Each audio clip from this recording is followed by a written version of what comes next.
As Dr. Kim said, we're going to be talking a little bit about CSF leaks in general, focusing a little bit more on the spontaneous intracranial hypotension presentation that tends to vary a bit from the typical post-surgical leaks that you guys see more often than I do. All right. Can you guys see my slides okay? Yep, all good. Right, perfect.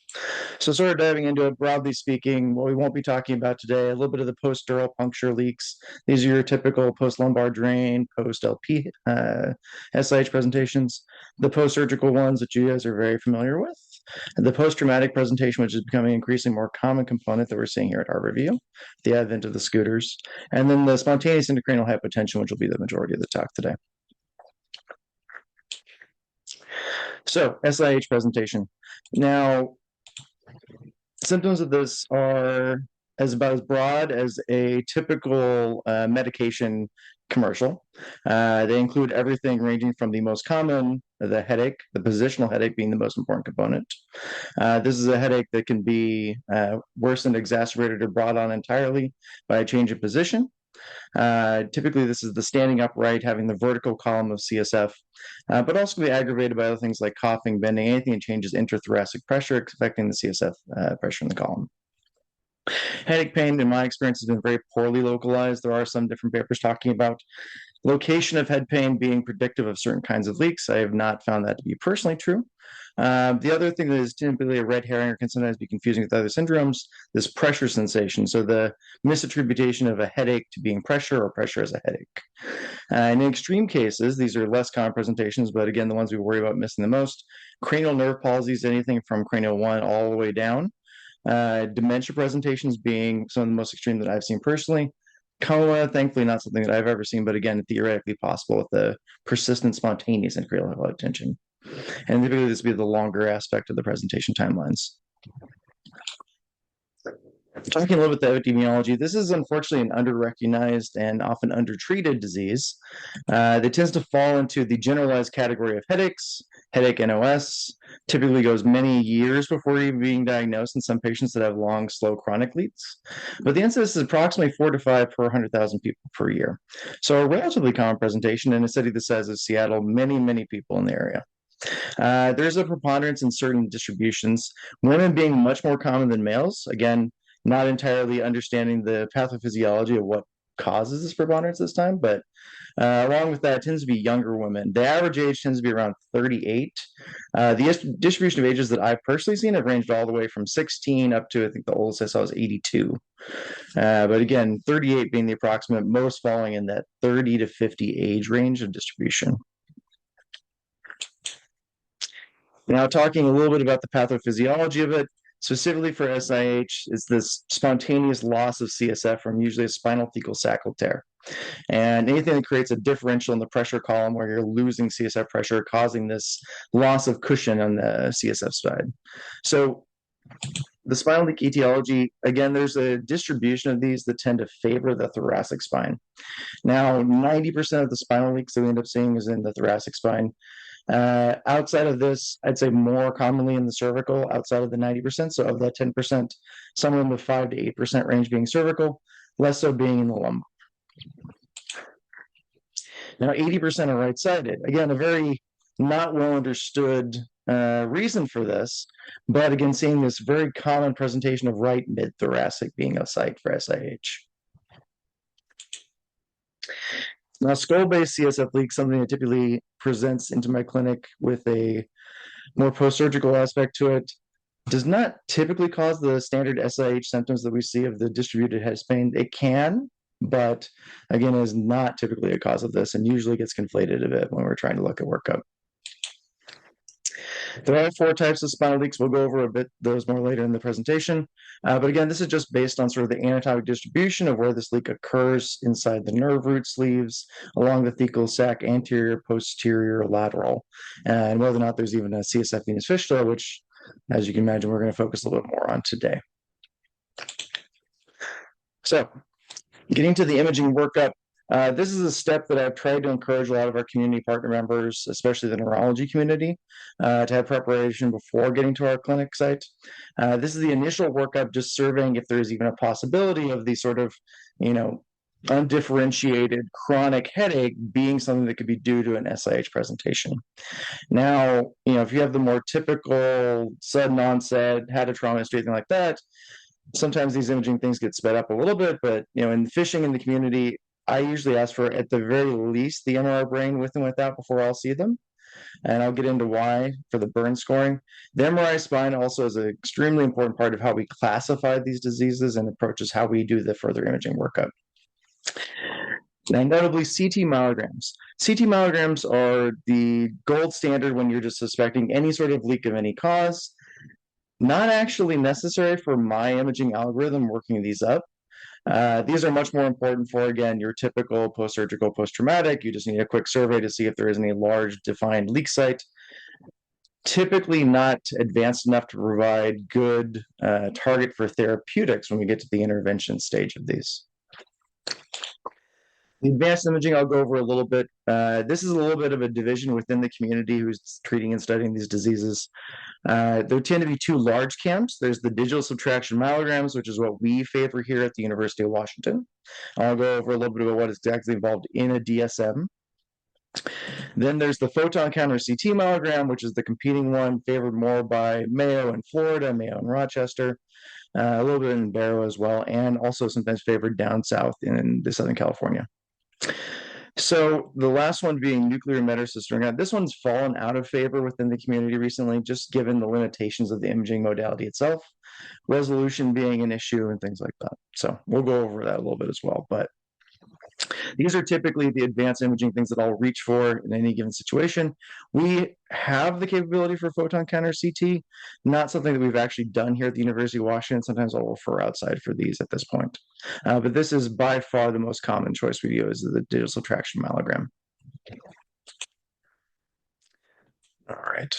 So on the initial evaluation, I feel this is helpful to talk through my typical clinical patient experience that I see as a referral, just to know how I approach this algorithm of imaging. This is a recent patient that we had just treated within the last month or so, but it is the poster child for the standard presentation I see on any one of these referrals. 48-year-old gentleman, history of chronic headache symptoms as described by the community neurologist, has been present for about 1.5 years at the time that I'm being referred to him. It's a recurrent daily headache, described as being 30 out of 30 days per month, so significantly impairing in the daily life. On the individual headache history that was given to me and I obtained from the patient myself, bilateral head pain, very nondescript in location, maybe a preponderance for the posterior portion of the head. It's not present on waking, importantly. Wakes up feeling okay, gets up to start his normal daily routine. While getting out of bed, brushing his teeth, things like that, ends up developing a more severe headache syndrome over the course of the day. Not a fact that has been often put together up until more recently when he was referred to me. The headache is present for the majority of the day. He describes a sort of waxing, waning intensity to it. He's drilled down a little bit with the community neurologist about what makes it better and worse. Again, I can go lay down in a dark room. I can be flat, and that helps me feel a little bit better. It's not your classic on-off switch that you would expect with the more severe leak, but there is, under further review, a little bit of a good correlation between being able to affect the severity of symptoms with his own body positioning. And interestingly for him, he has one of the lesser common ones, tinnitus or muffled hearing. So having a little bit of cranial nerve impairment along with this as well. And it is tied to sort of the intensity of the head pain and symptoms describing at the time. Past medical history, largely non-contributory, a little bit of hypertension, normal for his age range, but the chronic migraine diagnosis, which he's been labeled with since it started about 1.5 years ago, a little bit esoteric if he had any history of migraine before this 1.5 years. Described maybe some early tension headaches, but nothing significant. And again, importantly, no trauma history, no surgical history. Medication-wise, why is on my doorstep? He's been on a number of daily and abortive medications with no real relief to his symptoms. So they feel like they're throwing everything at the wall and not really getting anywhere. My exam on him, cranial nerves are intact, non-focal motor sensory, otherwise doing well, just generally uncomfortable sitting in the waiting room. So with this referral for the chronic headache with positional components, about as far as the community got, they asked us to evaluate for a possible CSF leak. Now, I'm going to take this opportunity to point out that a lot of patients like him fall into approximately 90% of SIH patients that are misdiagnosed in sign of visual evaluation. And this diagnosis can be long lasting and stick with the patient for years, as in his case, 1.5 years. I've seen patients that I've ended up treating that have been almost a decade and a half with the CSF leak plaque syndrome without it being recognized in the community. Before coming to me, he underwent an MRI brain, importantly, without only. So I ordered a repeat MRI brain with and without contrast, and then I also ordered the MRI spine component for imaging. Now, going over why the importance of each of these components, we'll start with the MRI brain, since this is my most important screening mechanism before really going forward with any further imaging. And it's really based on this thing called the Burn score. So Burn scoring is a predictive tool looking at what are the possibilities of referential changes in the sagittal and axial images of the MRI brain for predicting a spinal CSF leak. So not imaging the site of interest, but looking for clues up here and further in the head. And these are divided into major and minor criteria, each with varying point totals associated with them. As you can see, there are some that are a little bit harder to interpret. The engorgement of venous sinus, not a clearly defined measurement for it, but pachymeningeal enhancement, again, sort of looking for this rinding effect. Subdural fluid collections, this can be a common reason that I get consults within the hospital system here. Supracellular and cistern spaces, prepontine cisterns, malopontine distance, all this, again, trying to measure this fluid cushion that should be sitting between the components of the brain that is often lost in CSF leaks. So pointing out the meningeal layers on the outside here, this is really one of the more common ones to sort of sneak through the cracks, and why I really insist on doing these with and without, since it by itself can be a very high predictor of a CSF leak. The subdural fluid collection here, again, common in patient presentation, looking at the different CSF spaces in and around the brain, all very abnormal in the sample image I've included here. These each feed into a low, intermediate, and high probability, low being less than 25%, intermediate falling the 25 to approximately 66% range, high going all the way from 66 up to 100 if you get maximum points of 9. So applying this to our example patient, Mr. H, again, going step by step through this, we're looking at these specific distances here marked out, kind of small on your screen, but take my word for it. The prepontine is a little bit short on the 4.4. Otherwise, the spaces are actually not terrible for him. The biggest thing I'm noticing is the engorgement of the venous sinus, and again, the pachymeningeal enhancement being a big component of this low. So with those 5 points, he actually falls into the 66 to 100% probability range just with that alone. So combining that with my MRI spine, here's again as an example one. This is looking for what we call the spinal longitudinal extradural CSF collections, or SLEC. SLECs are important for differentiating the different kinds of CSF leaks that we might be seeing. It also helps me gauge which type of imaging I may use next, including positioning for digital subtraction myelograms. So again, here pointing out these small, very thin line epidural collections anterior to the spine in this case. Subtle hint often missed by our radiology colleagues if they're not specifically looking for a SLEC, coming with the CSF leak hypothesis in the imaging order. So getting to the 4 different types that we talked about and how they play into this SLEC issue. So the anterior being the type 1, anterior dural tear, usually associated with bone spurs, disc protrusions, other associated pathology there. Type 2, again, being a SLEC positive. Anterior fluid collection, this is similar to what I just showed in the example imaging before, with CSF collections accumulating through the nerve root and then progressing anterior. The major topic for today's talk, the CSF leak type 3. This is our CSF-Venous fistula.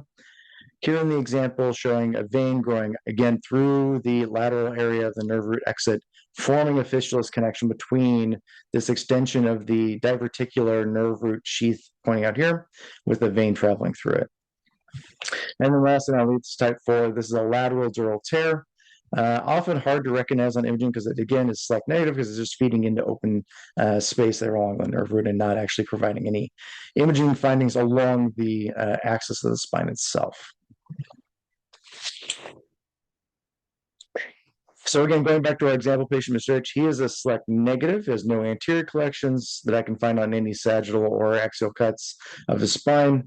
Again, no real clue here other than falling to that broad half of the fill. There is something else to obtain from this, though. imaging that we have from the coronal slicing does show a large number of diverticula, very abnormal large spaces along the nerve root exit there. Again, pointing out one of the more significant ones from between T3, T4, all the way down to T7.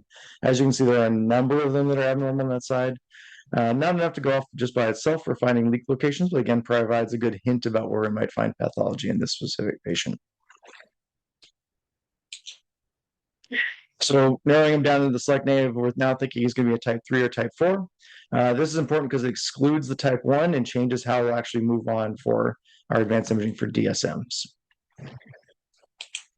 So DSMs, this is really the crux of what Raj Gadki and I have been doing with imaging in this field, is trying to do a paralyzed dynamic myelogram with active fluoral contrast injection. Here's an example patient, one of our colleagues who was nice enough to lay on the left side. Left lateral decubitus myelogram in this case, a little window for lumbar puncture. Arm is not positioned at the imaging point this time, but again, using a beveled needle with a side port, trying to reduce the chance of causing a post-dural puncture, CSF headache in the process, injecting contrast through this along with a bolus of saline, both before and after, to augment pressures within the CSF space. This is actually something we've been changing almost on a weekly basis about how we augment ahead of time. We now move to a full 20 mLs augmentation of CSF pressure before any contrast is injected. Again, trying to push all those small, slow CSF fistulas into a higher pressure state, making them a little bit easier to image when we actually get to flora. Now, we end up doing these myelograms in 2 stages, both left and right lateral decubitus. This is important because we actually have to separate the 2 stages of the myelogram by at least 24 hours. Our contrast limits usually being around 25 to 30. We cut that in half. We do about 15 per session, trying to stay well below the level of causing an induced generalized tonic-clonic seizure, as often is seen with the larger doses. Unfortunately, because we are looking for very small, subtle changes under fluoroscopy in video format, we do need them to be completely paralyzed. So this is a general anesthesia procedure, full intubation, heavy dose of paralytics. Thank goodness for Sugamidex. We can really push everything to get as still of an image as we possibly can to see small draining veins. And again, the lateral decubitus myelography, comparing to the standard CT one, which is not typically done in a left or right predominant state, is a very sensitive ability to find these small fistulas. Again, focusing more on those small draining veins and small changes. Both are very good for the larger anterior posterior leaks, but for this patient specifically, a very good choice given that we don't have a select positive finding on the MRI. And again, an imaging window is usually divided up between a thoracic lumbar and a cervical thoracic, this being the upper one. These are the typical images we pull out. The unsubtracted one over here, the subtracted view showing a number of fistulas. This is actually from Mr. H again, using him as our example patient. You can see that his spine is very rarely normal in this state. Probably the most normal diverticular area he has is between these 2 here, normal river exit, but a number of multiple complex diverticula, abnormal features, multiple pockets, really trying to zoom in on these different abnormal features to see what would be the most likely or least likely site for a CSF leak. In his case, we're seeing imaging findings that may include findings of a vein draining around the CSF space. In this case, we're on the right side, T4, T5 fistula. This little halo here representing the small draining veins, epidural plexus draining back, a little bit of a vertical segment. A little hard to put through on the slide component of it, but on the workstation video, you can see a very subtle vertical run towards the heart with the contrast. And again, try and differentiate between these ones that have a complex fluid level here, where the contrast has already run to the end of the diverticula and is now being compressed from behind. A little reminder again, the pathology, these diverticula we're seeing here, we're seeing this little tangle of veins right around the nerve root. Another component of our dual extraction myelogram, once we've done the actual fluoroscopic myelogram pieces of it, is the CT. So we do a standard CT myelogram accompanying each digital subtraction myelogram. Increases our diagnostic yield, gives us sort of the standard cone beam CT view that we could do of the CT and L spine. This also expands our view of the spine, given that typically we can't get all the way down to the sacral spine with our fluoroscopic injections, just limited on our imaging window in which to capture, focusing more on the thoracic spine. So this has helped us pick up some subtle, end of the column leaks down in the low L5, S1 range. Another important component that Raj and I have actually been working on a lot is this renal CT. So as we're going through imaging the spine, we're seeing that contrast is leaving CSF spaces faster than it reasonably should. And the timing of this is, our injection of contrast happening, and 15 or so minutes later, we've gone through the two fluoroscopic components of it, moved on to the CT. We're already seeing contrast filling the kidneys. Here on the renal collecting ducts, you can see the little bit of enhancement just from this single slice here, but again, suggesting that there is a short circuit in the system somewhere on the laterality of the side that the patient is laying with a positive kidney finding. So even if we don't see necessarily a fistula on the fluoroscopic ones, we see these abnormal diverticula. We see a positive kidney fallback. We know that there's a higher chance there being something on that side. It does increase the suspicion of every abnormal complex diverticula we see along that side. We talked about this recently at the SNIS CSF-Venous Summit. This was last year's presentation for it, but it's becoming a more and more important part for the broad screening of who we choose and choose not to intervene upon, especially when these CSF leaks fall into sort of the in-between category where there's not a very definitive collection of veins like there is for Mr. H in our example patient. So moving on to the kind of imaging that we do not typically do here, but have just recently acquired the capability of the photon counter CT. And this is really just a next generation CT technology, similar to the idea of the dual energy, multiple wavelengths, giving a higher resolution, giving the ability to differentiate between contrast and bone a little bit better, especially when you're looking at those small draining veins that happen to run right adjacent to bone. Our older CT scans were not sensitive enough to really pick that up with a single contrast injection in the spine, as typically done with a CT myelogram. The caveat for this is that these newer photon counter CT myelograms, the groups that are really starting to work on it over in Mayo and whatnot, they do a lateralization for it as well. So they actually end up doing a CT injection with a small amount of contrast laying on the left side, laying on the right side, and then doing those both together for a better composite image. So again, trying to use that gravity aspect for increasing the yield within their CT myelograms. Much higher resolution quality, seeing these small draining veins. This is an example of an image that they had shown in a recent presentation, but finding these small imaging characteristics on just our cone beam CT or even our CT myelograms, not typically of high enough yield to warrant. Right now, we have one CT scanner that is able to do this. This is a CT3 over at Harborview. Still in the sort of research introduction phases of us finding time on that scanner to try this out. But there are some pros and cons to it. The biggest pro being that this does not require general anesthetic. It does not require paralysis, and it can be done in a single session since you're using a diluted small amount of contrast and relying more on the resolution of the CT as opposed to the somewhat lesser resolution of the fluoroscopic exam using the dynamic component of the fluoroscopic versus the single still shot. So again, the cons here, no dynamic filling. So oftentimes those diverticula, you can see a dynamic contrast flow in and out of it. That provides another good clue about something that is draining from a site other than the spine itself. You miss that with the CT myelogram because then you're just giving a flush one shot. There's also a larger operator radiation dosage doing the positional components for the injections on a photon counter CT, since they'd actually have to be present in the room for both CT scans that the patient is receiving to provide the injection. We haven't worked out yet exactly how to use the injector to try and save myself a little bit of radiation for that. And again, the limited scanner availability. Not every hospital has this. We are lucky enough to be one of the few places that does in the state of Washington. And as I said, there's places that have a scanner dedicated almost entirely to this kind of imaging that we tend to refer to like Cedars-Sinai and Mayo Rochester. The Wickman's sternogram, again, falling out of favor, not something I typically use unless we've come up empty on other kinds of imaging. Can be very useful for these sort of slow leaks, ones that are not quite fast enough for us to see on the fluoroscopic resolution time frame, and ones that may be missable even on the photon counter CT if it's a small enough flow. So your typical radionuclide injection, multiple CT scans over time. Unfortunately, given the very nature of the radionucleotide and photon throw-off, very poor resolution, other than to say approximately what level, or confirming or denying the presence of one. So oftentimes I rely on this as after the DSM, patient still has very convincing symptoms and presentation and has an elevated burn score, can't find anything on my fluoroscopic myelograms. This is sort of my screening for the spine, while also providing a little bit of evaluation of the cranial CSF leak aspect. If they happen to be one of those rare patients that presents with something that seems like SIH symptoms, but really from a cranial leak origin. And as I said, it really is just best for the slow leaks. The limited spatial resolution usually requires coming back again with more advanced imaging to try and identify targets to treat. The one example here is probably the most glaring one I've seen thus far, but typically even in leaks, we just find a general level and not have enough of an information to actually go and treat there.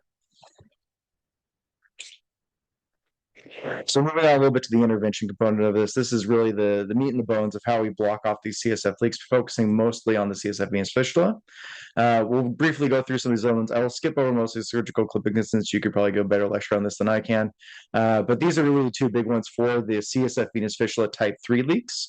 These other ones I do in components with the pain service. Dr. Liz Powelson partners with us, doing both the blind blood patch and the targeted blood patch. And again, this is all basing off the SLEC findings, what your suspected is if you even have gone to the DSM or advanced imaging stage. I will say the blind lumbar epidural blood patch, a very good go-to initial treatment, especially when we don't know exactly what we're treating or if you have an acute onset, especially patients with subdurals. It can take a little bit of time to get this full imaging done. In the meantime, you have this blood patch that you can just sort of throw at the wall, see if it sticks, maybe get some symptomatic improvement or prevent any worsening of subdurals that could have occurred. The targeted blood patch, I use this in both a diagnostic and treatment standpoint. If I find something that is questionable on a digital spectromyogram, it is not definitively a fistula, I want to test to see if any amount of pressure in that space with the injection of blood over the possible CSF venous fistula area, compressing those veins, could provide some symptomatic relief. I've had patients where, I'll have multiple areas in the cervical and the mid-thoracic and maybe lumbar that are suspicious for a fistula. Putting a blood patch on top of one of them at a time and seeing how the patient responds over the course of a couple of weeks can sometimes give me clues about what is the most important side and likely side of the fistula, even if I can't confirm it by seeing the vein itself. And this has allowed me to move directly from targeted blood patch as a test all the way up to actually doing the transvenous embolization. I'll go over in more detail the transvenous embolization, but suffice to say, it blocks this entire venous plexus above and above and around the nerve root. The surgical clipping ligation component of it, Rob Bono has been absolutely wonderful to us and has taken up a few of these very difficult cases in which we really do need a surgical ligation for some of these types of leaks. Again, the type 1s, the type 2s, and the type 4s, the lateral dural tears, the anterior tears, or those anterior SLEC components seen on type 2. Oftentimes, this is the best possible treatment for it. It does carry a little bit higher risk for nerve root injury than the transvenous embolization, but again, has worked very well for some components in patients. Going back to our specific patient, again, with the T4, T5 fistula, seeing the collection of veins, we moved on directly to accessing the veins on this level for the transvenous embolization. General cartoon of the roadmap that we've used to get up there. This is, again, bringing the patient back for a third session in which we were doing the transvenous access after the 2 myelogram amputations and made our diagnosis and discussed the potential risks and benefits of this treatment option. Our target being up here on the right T4 level, and then compressing up, going up through the femoral vein, the iliacs down the south, going all the way up and taking an unusual path in this specific patient to get over to the azygous system on the side, traversing up the azygous system, going all the way, avoiding the actual IVC to azygous connection and just going straight out to 4 from this component. And again, this is all catheter based, using balloon catheters to get out to this component. Once we're actually out to that component, you can see the little navigation portion up here. Then we can start doing more selective runs and doing embolization out here. And again, once we actually navigate up to the level, this is typically what we see in our venograms of that. Then casing the typical nerve root exit here, and the venous plexus above and below and between the levels. So onyx embolization is sort of our standard for how to actually close off these fistulas, and it provides a comprehensive liquid embolic effect to cover multiple areas since we can't always see the exact point of fistula's connection. We also use this in conjunction with coil embolization. We usually put a coil embolization out here in the intercostal vein, something to try and help contain our liquid embolics and keeping them mostly next to the spine, avoiding the intersegmentals as much as possible unless we need to go up and down a level to try and provide a little bit of a shoulder effect, closing off any potential fistulas in between. So if you imagine this is our T4, T5 level right here, that's our onyx embolization. These are all our foraminal veins we're accessing over. This is our catheter path going into where we actually place the balloon catheter for injection. From here, use a mix of either the 18 or the 34. We tend to rely on the 18, a little bit more sludge-like, a little bit more able to sit in a specific area. filling the veins with that, closing off just that specific connection. Now, this could be our only treatment point at this stopping point and what had previously been done, but we found more success in expanding our embolization window even further out, going all the way alongside, back, level, above, and below, and importantly, covering the epidural plexus, which has become an increasingly common site that I've seen leaks forming in between levels. Joining all the adjacent veins, again, trying to get as much of a shoulder as possible, closing off any possible area connection around that nerve root above and below. So taking our original venogram image from our patient, Mr. H, this is actually what his onyx cast looked after injection. Filling again, one level above, one level below, trying to cover as much in between, limiting the amount of cross-contamination going through the venous plexus over to the opposite side. And again, this can be applied to pretty much any CSF leak we might see using different access, either through the typical azygous axis and down, up and across the hemiazygous system. A little bit more complicated when you have to start getting up into the paravertebral plexus and the cervical spines, especially with the nerve roots exits affecting the brachial plexus. But again, we've done everything from as high as C2 all the way down to S1. Recovery and treatment phase after the injection for the transvenous embolization.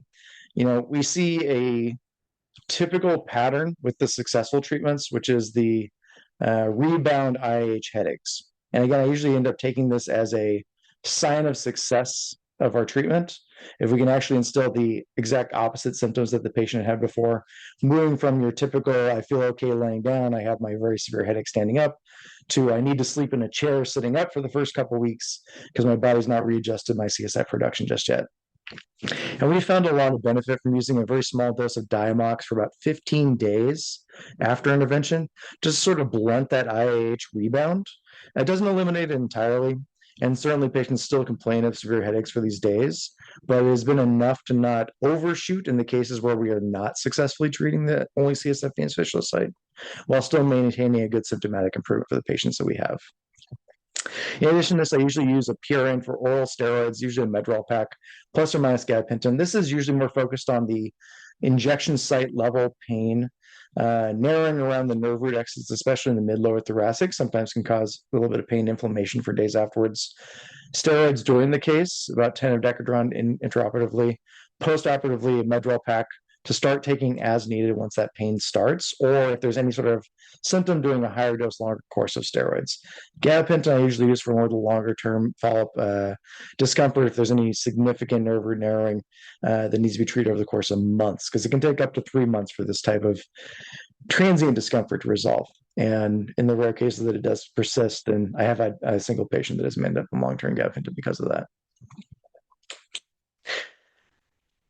All right. Follow-up, symptomatically, patients have reported feeling better in the first 7 days. I tend to find that's more of a placebo effect for it, but typical pattern is 21 days showing significant improvements. Improvement timeline can go all the way up to 365 days post-operatively. Trying to set good expectations with patients about what the actual recovery timeline will be. Most of the patients have been living with these symptoms for sometimes years or even decades. Take on the longer end up to 365 days before I feel like they've gotten everything out of this treatment that they can. This is important for when we have to decide whether or not we've hit the only fistulous portion or if there's still continued symptoms that it's going to require reinvestigation.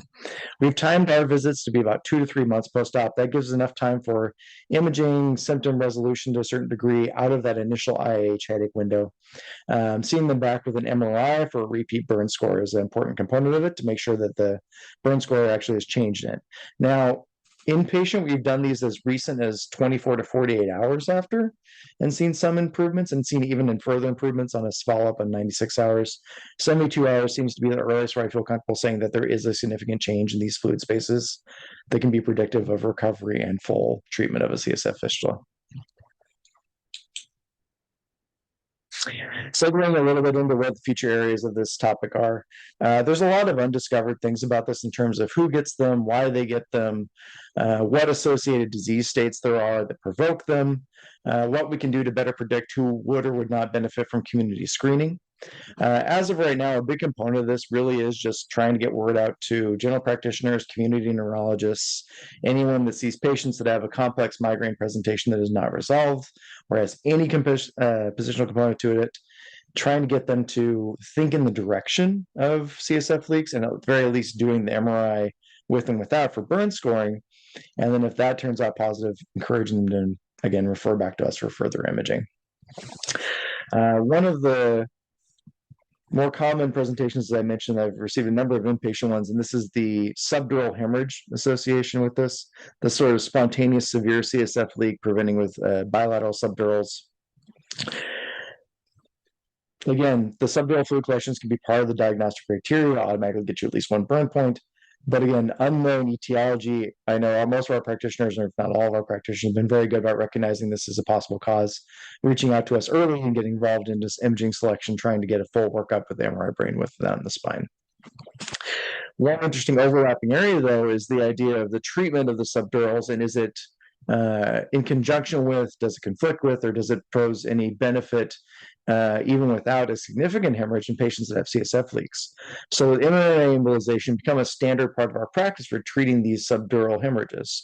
Well, when you're not removing the initial component of it that's causing it, the CSF leak, you remain at high risk for recurrence. So even with an MMA embolization, it is actually improving the headache, but it's not necessarily reducing the overall risk of having a recurrent bleed, even if you have a lower chance of hemorrhaging from the specific MMA arteries that have been embolized. You'll develop a different, petrosal or some other sort of MMA branch hemorrhage.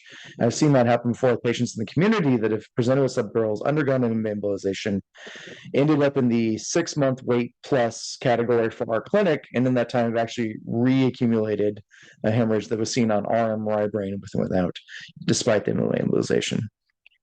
And again, is there a role for this both in the embolization for preventing the bleeding and for headache symptom management? Small segue, this is becoming an increasingly important area within the thought process for headache treatments in general, let alone from CSF leaks, from chronic hemorrhages, from other injuries, from even just the chronic migraine presentation. Is there a good headache symptom management that would warrant this in someone who does not already have a subdural hemorrhage, someone who is at high risk for perhaps recurrent CSF leaks, someone who is likely to, again, have this persistent migraine pattern that can sometimes happen after developing CSF leaks, independent of resolution of the fistula.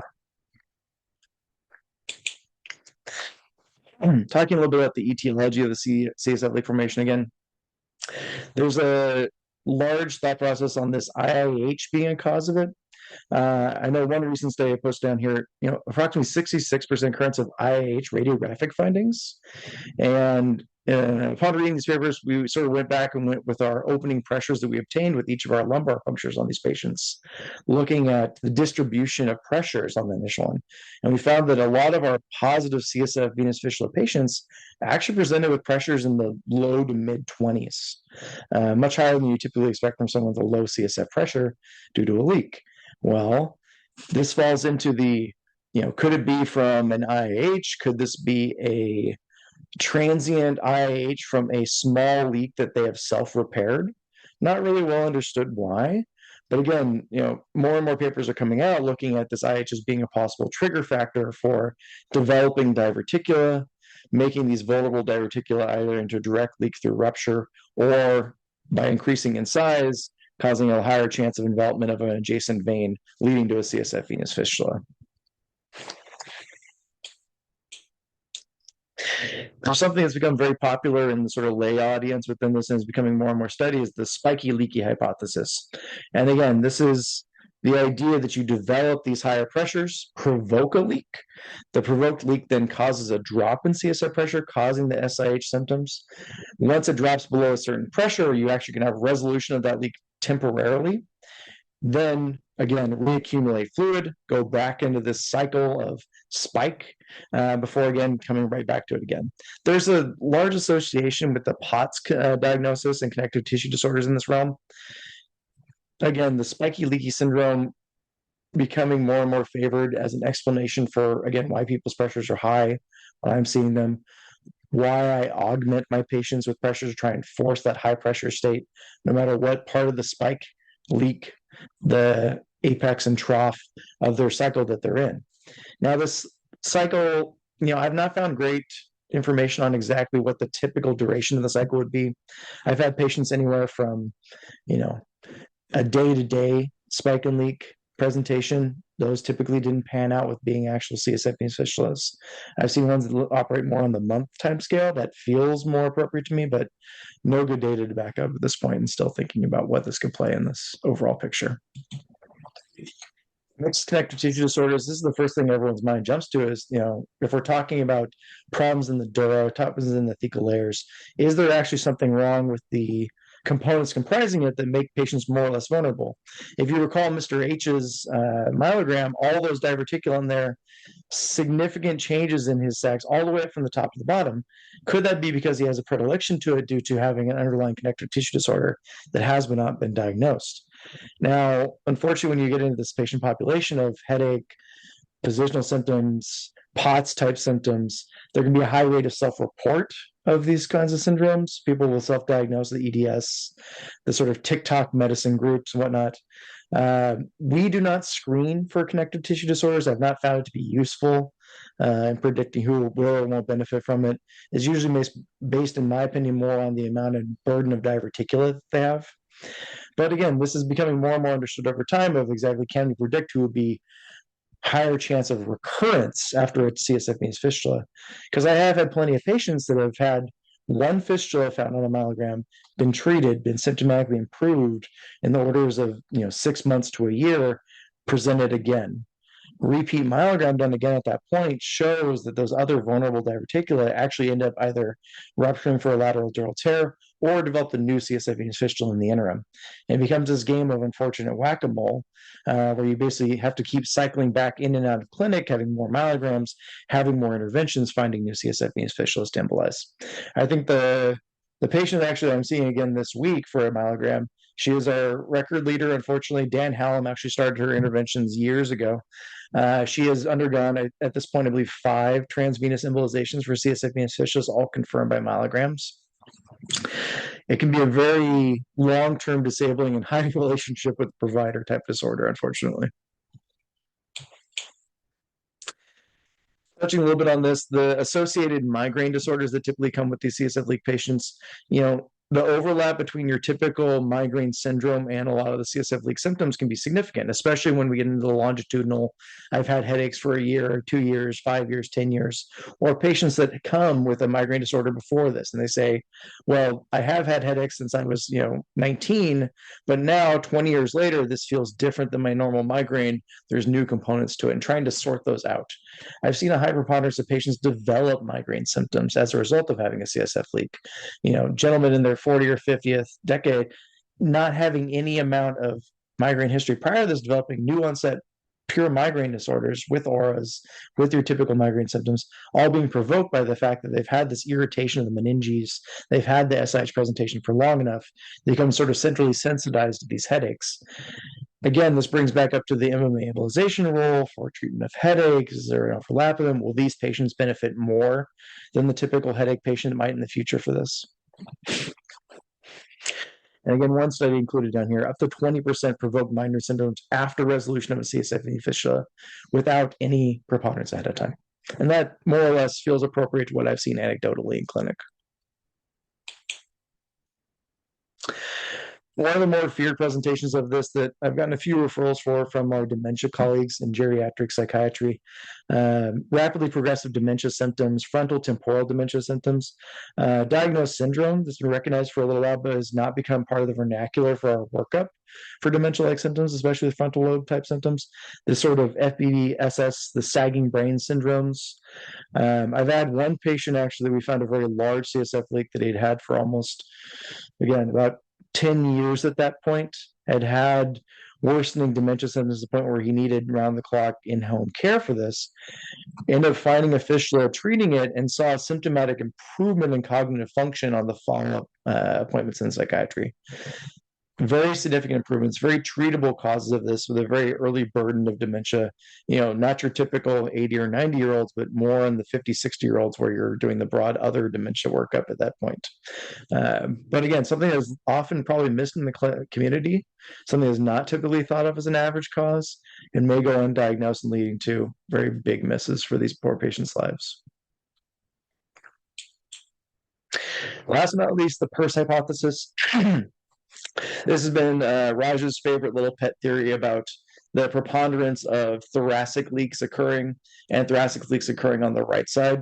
Again, this is the idea that women will often use a purse, they'll often carry it on their right shoulder, making it more likely to develop on the right side. We've actually made this part of our evaluation in post clinic after we found a leak to be, if you have a left side leak, where do you typically carry your bag? Do you wear a crossbody bag? Do you wear a shoulder bag? And there's actually been a decent correlation between weight bearing activity on one side of the body asymmetrically, like messenger bags for bike messengers, purses for women, and the preponderance of where the CSF leaks occur. The thoracic spine being a obvious focal point for where the leverage of that bag being carried on the upper shoulder might manifest it. So again, thinking about who is at risk for these, why are they at risk for these, is there any way of predicting who would benefit more or less from evaluation in these situations? And again, just for fun, I included Raj's picture from, I'm assuming, probably 25 years ago now. All right, so a little bit of time for questions, talking a little bit about these sort of new areas, including the Seahawks thing, just as a reminder. Thank you all for having me here, but I want to remind you that there's going to be a crazy time downtown today. Parade is going to be going on. Go Hawks. So with that, I'll stop sharing and see if there's any questions. Thank you, Andre. Terrific talk. Proves the point that I like to make, which is find the thing you like the least about your practice, and that's where innovation lies. And so, fantastic job you and Raj and others have done. I'm going to go out on a limb and see if Raj is in the audience. It would be on Kalshi, a very low probability bet, but I'll ask anyway. You lost. Oh, there he is. All right. I would have won money. Okay. All right, Raj, question. You want anything to add, please? You're the expert. Firstly, shout out to Rob Bono for having spearheaded this program at UW, CSF League. We've been recognized nationally now, and we have a big presence locally. We are the biggest show in the neighboring 5 states. The downside is our clinic is now absolutely slammed with these patients coming from all over and international. We've had a patient come all the way from Australia. We've had a couple of Canadians come in for this treatments. And we are booked out 4 months, even just for the workup with myelograms. So we need some support from the department to get, mid-level help and help with packaging for the imaging and stuff like that. So we can discuss that offline. But Rob Bono has been instrumental in developing this program. We've got now a nice team with Liz Powelson on the pain and on the side where we can do blood patching and fibrin glue injections. And we hopefully, like Andre mentioned, we should try to develop the use of photon counting CT, which is increasing all over the country. So thank you, Andre. Great talk. Thank you, Raj. Thank you for the help. Yeah, I'll mention that this is sort of an area that has been growing a lot, and Raj gets a little bit sad every time he says it's one of your clinic days, Andre, where we have a preponderance of about 8 or 12 of these CSF leak patients come through. I'm trying to take more of an ownership of this area moving forward, trying to work with the pain department, and then I see this as being an increasingly important part of my career. I'm hoping to own more and more of this space here, and Raj has been instrumental in helping develop the skill set for this. I just wanted to say this is like a super interesting talk. Thank you, Andre. It's great to hear all your work on this. And Raj, thank you for your kind words. I think this is a really interesting disease that, as recently as my residency, which I guess was kind of long ago now, but wasn't that long ago.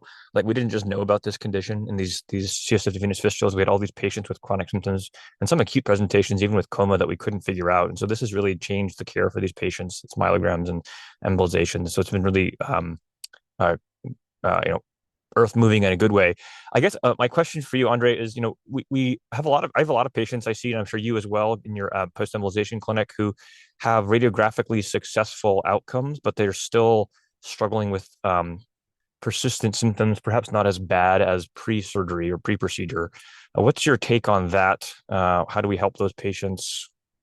When do you re-image, et cetera? Yeah, so finding the gauge about when we actually come back to do more myelograms, a lot of it is sort of on the objective evidence. And I tell my patients, any amount of objective imaging findings doesn't mean anything if you don't feel like better than you used to. And the expectations for the recovery timeline has been an important part of that, and sort of setting the expectations that if you've had a leak for 3 years, don't expect to feel better in 21 days, and trying to say that, okay, we've gotten to the 3-month mark, you're not feeling better, your MRI may look better, you still are symptomatic, let's push this out to the 6-month mark. And I'll bring patients back again every 3 months to sort of check in on their symptoms, at times getting repeat MRIs if needed to see if there is an objective decline again.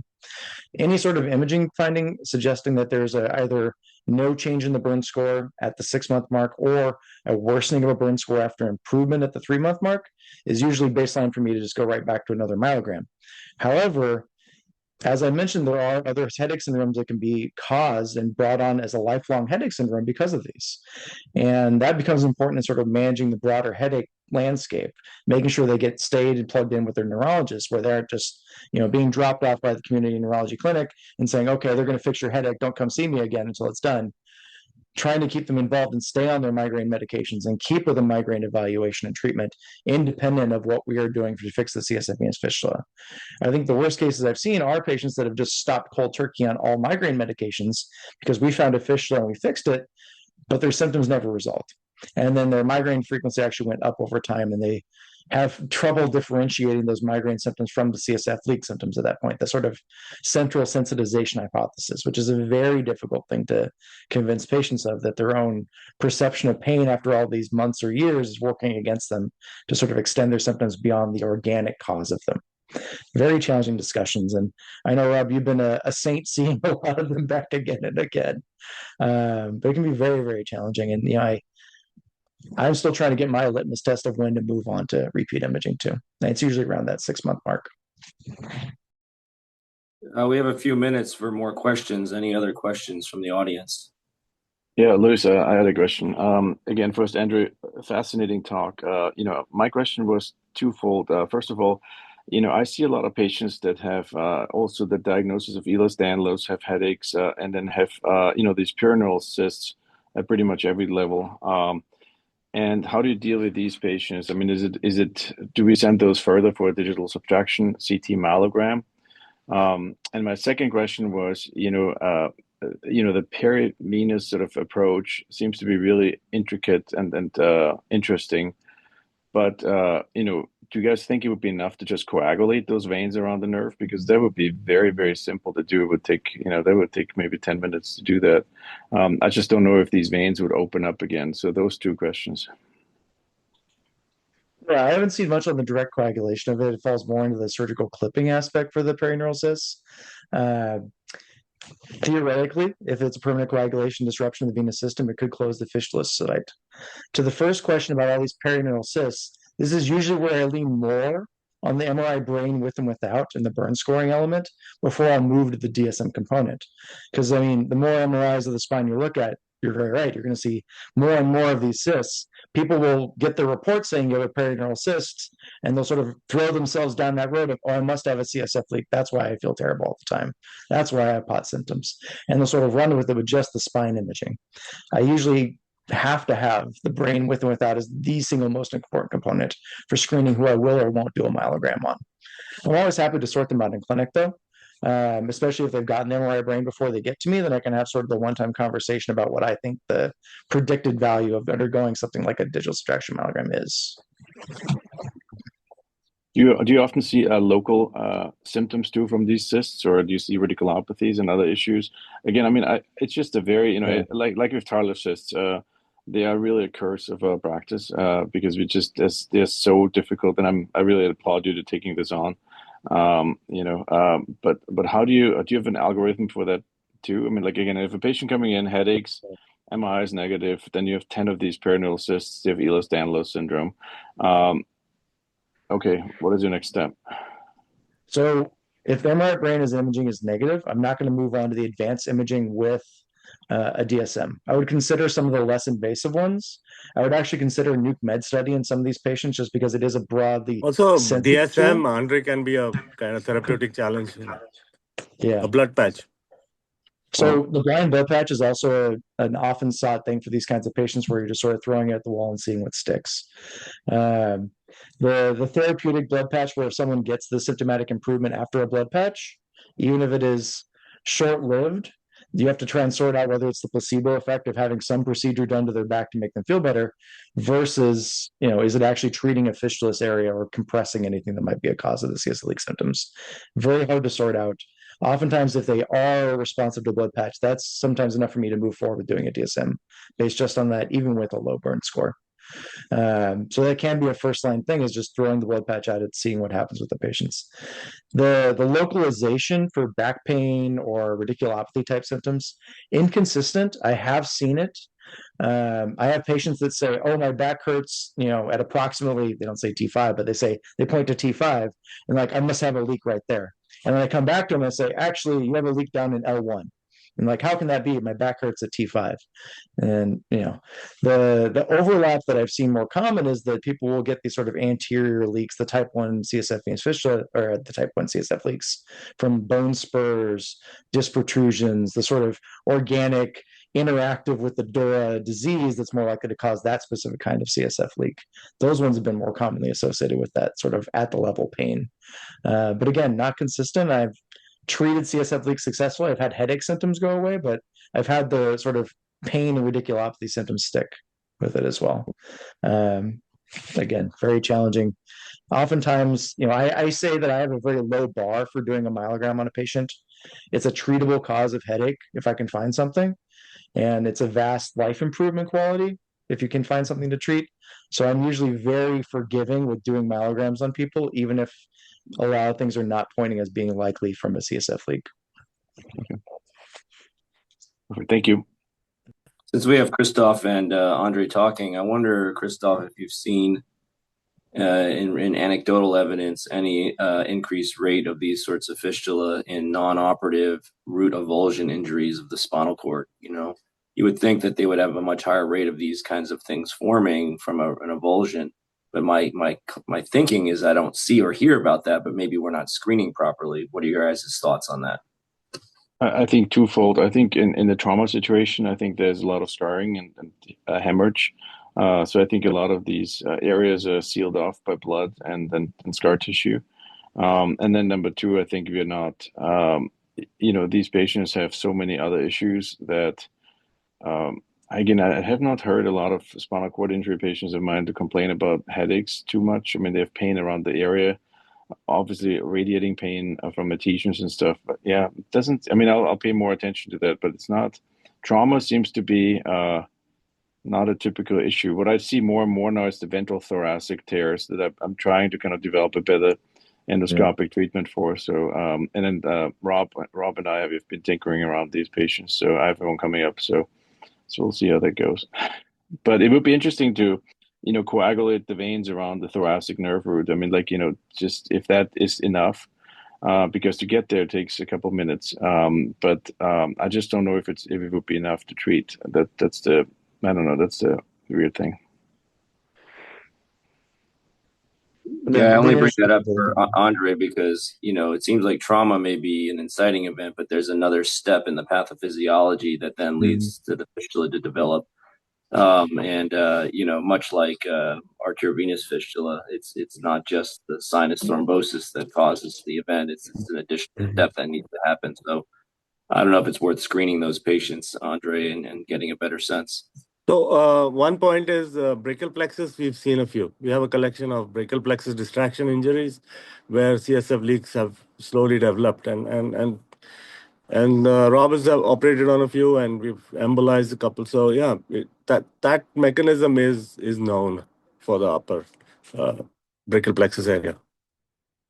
But again, the denominator is way huger than that, right? So what's the difference?